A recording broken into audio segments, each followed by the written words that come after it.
Welcome back to another episode of BLUTeeful.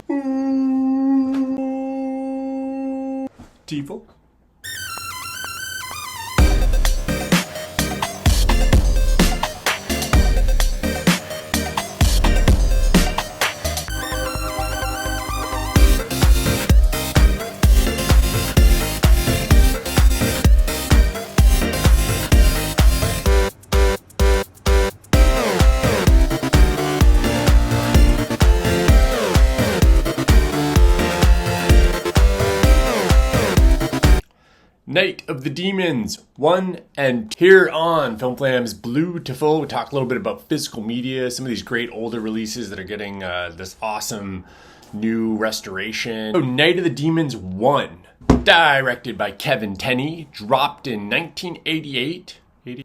88! Got it right on my try. If you haven't seen it, look, I slept on this movie a little bit. I love 80s horror. I mean, you can only see a few of the film posters in here, but there's a lot of different horror things going on. And I have a lot of folks that talk about what makes new horror maybe not connect in some of the ways old horror does. I think there's some exceptions to that, obviously, but one of the real things is not relying on CGI or CGI-assisted amplifying of environments, backgrounds. In these films, everything you see was made by hand, and I think it adds a certain sustainability to the film, right? You look at it now, if that makeup effect was amazing back in 1988, it's still amazing now. And in some ways, since you probably watched a horrible CGI version of that in one of the million horror films you can watch on any streaming service that they bought for 50 cents, a little bit more than 50 cents, but you know what I'm saying. You watch those effects, the fake blood splashing, a gunshot wound that's CGI drawn on the body, and you watch something like this where somebody crafted each little layer, the textures to it, the blood pack explosion, it still holds up well. In fact, with the 4K treatments, maybe even better. This film has a ton of great special effects. I can't remember the gentleman. Is Steve Johnson? The gentleman that did the makeup in this film, Steve Johnson, obviously had help from a few people. He'd been a partner, a co-VSX artist with a few big names in the industry, and I believe this was his first solo shot. He's in one of the features, which we'll talk about in a second, but this film is essentially, the whole story is this.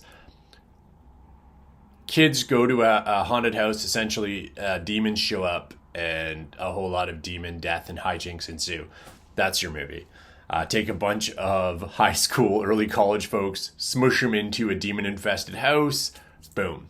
Low budget horror movie gold. And I did, like I said, I'm late to the party on this one. I watched it once a long time ago. It didn't really strike a chord with me. I don't know why.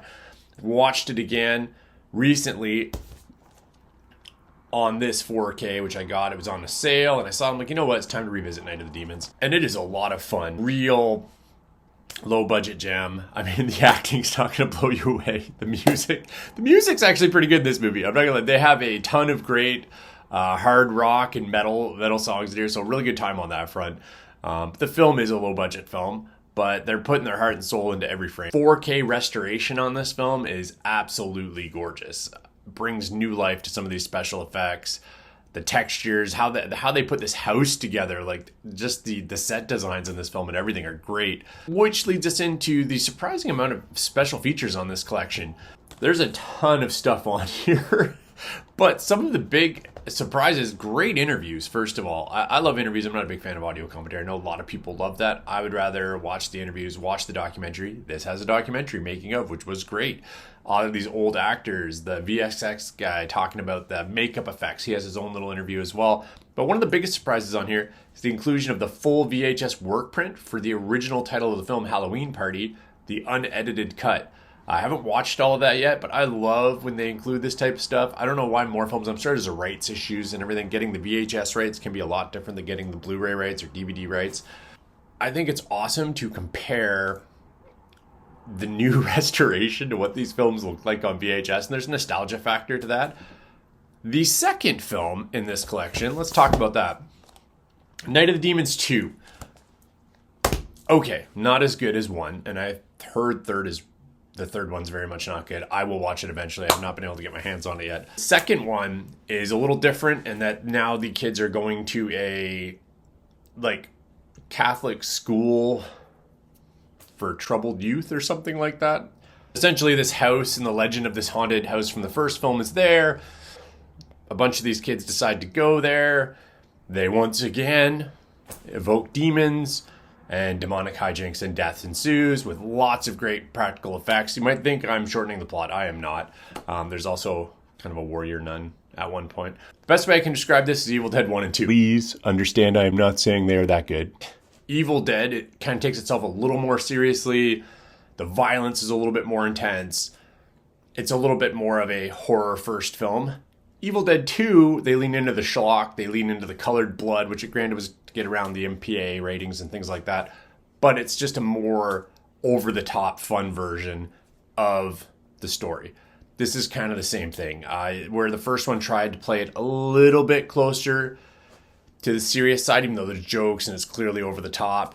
This movie just leans all in. I mean, you have water gunning, holy water, which appears to burn people, whether or not they have clothing on. I'm not really sure how it works. I'm not up on my...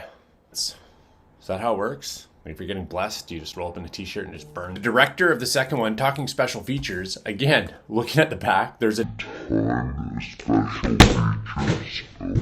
Some in here I wasn't expecting. For instance, hour and 10 sit-down interview between the directors of the first and second film, comparing the similarities, the differences, both hating on part 3. Makes me want to watch it even a little bit more.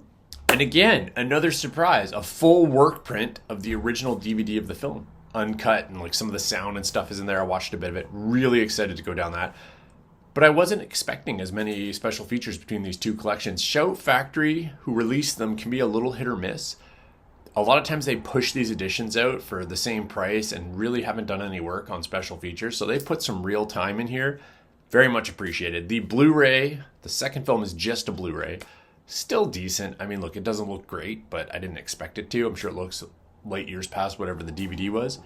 But the 4K of the first one is worth it alone. The special features on top of that, you're getting your value. I think you can pick these up for that $30 to $50 price range. Well worth it. The second one, if you're not really in buying just Blu-rays, maybe it's not the best restoration, you decide no, but I think those special features make it worthwhile. If you're a horror fan and you haven't partaken in these films, definitely make some time, jump in there, check them out. And if you have and you've been thinking about buying them, like I can say, if you love special features and kind of watching some of these nostalgic interviews where they talk about going through the process, the makeup one alone, I've loved Tom Savini's from a lot of his films, but this whole conversation with Steve Johnson was great when he was getting into kind of his history and how he approached it, and some of these effects that he had to do literally in one take because the stuff he had used was going to go bad within a set period of time. So just talking about the pressure and knowing he didn't have the money to do it again if it failed. Awesome.